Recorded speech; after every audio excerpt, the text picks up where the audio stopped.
Stop trying to change someone who doesn't want to change. There comes a point where you have to stop asking, what else can I do? And start asking, why am I still doing this? Because deep down, you already know the answer. You've explained yourself clearly, you've been patient, you've been understanding. You've given time, space, chances, and grace. Yet, nothing changes. Not the behavior, not the effort, not the accountability, only your exhaustion grows. Trying to change someone who doesn't want to change is one of the most emotionally draining things a person can do. Not because you're weak, but because you care. You see the patterns, you see the wasted potential, you see how different things could be if they would just try. And that's where the trap begins. Because potential is not a promise, and hope is not proof. People don't change because someone loves them harder. They don't change because someone explains things better. They don't change because someone sacrifices more. They change when they decide that staying the same is more painful than becoming someone new. Until that moment happens internally, nothing you say will land the way you want it to. It'll sound like criticism, like control, and like pressure, even if it's coming from care. A hard truth to accept is this: you can love someone deeply and still be powerless to change them. You can support them, encourage them, stand by them, and still watch them choose the same habits over and over again. Not because they don't understand, but because they're comfortable. Comfort is dangerous. Comfort keeps people stuck, and as long as they can live with who they are, they have no reason to become more. A lot of people confuse love with responsibility. They think, if I just stay consistent, they'll grow. If I don't give up, they'll realize what they have. If I leave, I'm abandoning them. But staying doesn't automatically help. Sometimes staying only delays the inevitable. Because when someone knows you'll always be there, they don't feel urgency, they don't feel consequences, they don't feel the need to rise. Your patience becomes their excuse, and slowly something starts to happen to you. You begin explaining yourself in simpler ways, hoping it finally clicks. You start minimizing your needs so they don't feel overwhelmed.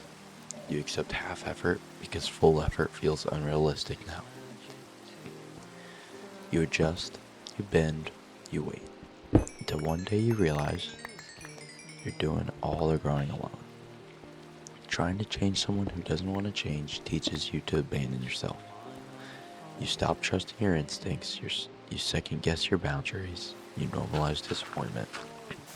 Not because you don't know better, but because you're emotionally invested. An emotional investment makes people tolerate what they would never accept otherwise. There's a difference between supporting someone and carrying someone. Support is mutual, caring is one-sided. Support feels energizing, caring feels heavy. And if you're honest, you've been carrying the weight for a long time. Here's something most people avoid admitting. Sometimes the reason someone doesn't change is because they don't have to. They still get love, they still get understanding, they still get chances. So why would they confront themselves? Growth requires discomfort, and if you're constantly softening the discomfort, you're standing in the way of their evolution. Not intentionally, not maliciously, but realistically. You cannot force self-awareness, you cannot force accountability, you cannot force effort. Those things only come when someone is ready to look at themselves honestly, and readiness can't be negotiated.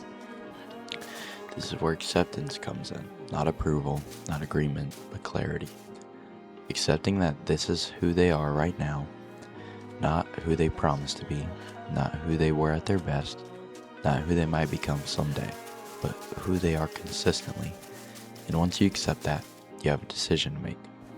You can either keep loving someone for their potential and resent them for not becoming it, or you can love yourself enough to stop fighting reality. Because the truth is, staying in a situation that requires constant hope is a quiet form of self-betrayal. Letting go doesn't mean you've never cared. It means you cared without losing yourself. It means you stopped arguing with what is. It means you stopped waiting for someone to meet you where you already are.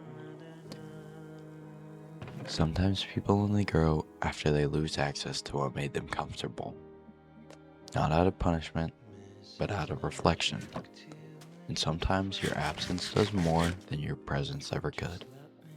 You are not responsible for someone else's transformation. You're responsible for your own peace. And the moment you stop trying to change someone who doesn't want to change, you make space for something healthier. Whether that's growth or distance, or finally choosing yourself. Because love is not supposed to feel like a constant fight.